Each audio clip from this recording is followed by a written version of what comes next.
Nicola Sturgeon has come under brutal attack from her political rivals after snubbing a Scottish election special edition of BBC Question Time that will see all other opposition leaders take part.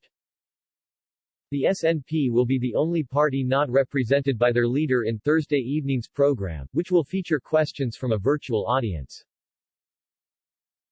The Scottish Conservatives will be represented by Douglas Ross, Scottish Labour by Anas Sarwar, Liberal Democrats by Willie Rennie and Greens by co-leader Lorna Slater. But Scotland's First Minister Nicola Sturgeon will not appear, with the SNP instead set to be represented by Deputy Leader Keith Brown. On April 12, BBC Question Time emailed each party press office to state they were inviting Scottish party leaders to take part in the show. Sources from opposition parties had reportedly been told to expect an all-leaders televised debate, but Ms. Sturgeon had pulled out after initially agreeing to take part.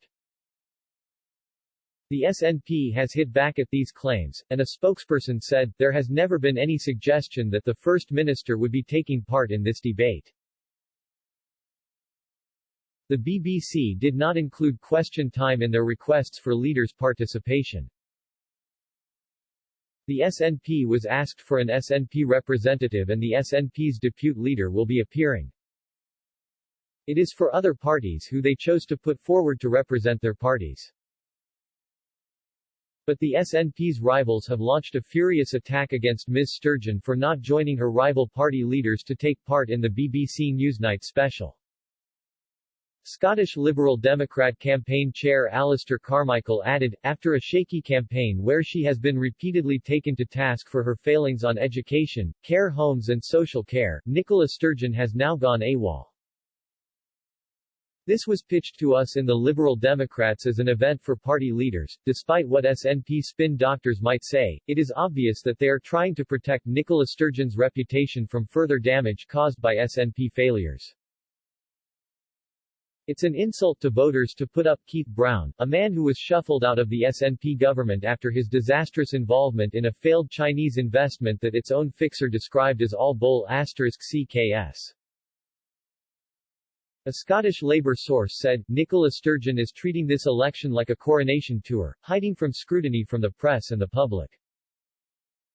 People deserve the right to question their leaders, and running scared just confirms the woeful state of the SNP's record. Scotland deserves better, Scottish Conservative candidate for Glasgow Annie Wells said, Nicola Sturgeon is trying to dodge scrutiny and send in her backup Keith Brown because she doesn't want to face questions about her record on drug deaths, jobs, schools or her divisive plans for another independence referendum. The SNP are at it with their pathetic excuses. As early as the 8th of March, BBC bosses were telling the Scottish Conservatives they wanted all 5 party leaders. Question Time clearly asked for Nicola Sturgeon and they've been forced to accept her lackey instead.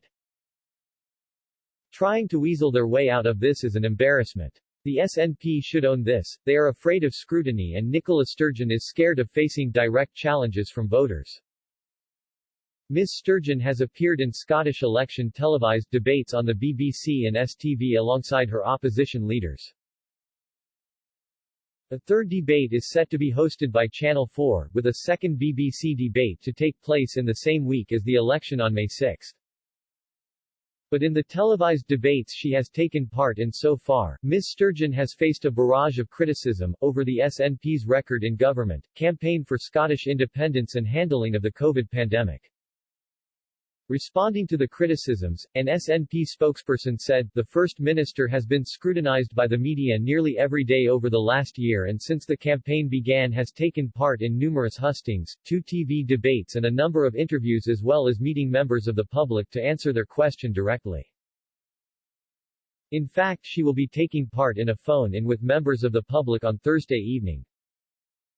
The SNP will continue to focus on engaging with the voters, offering the experienced leadership and ideas for the future that are needed to get us through and out of the pandemic and ensuring the people of Scotland have the right to choose their future, while other parties continue to offer nothing but negativity and navel-gazing.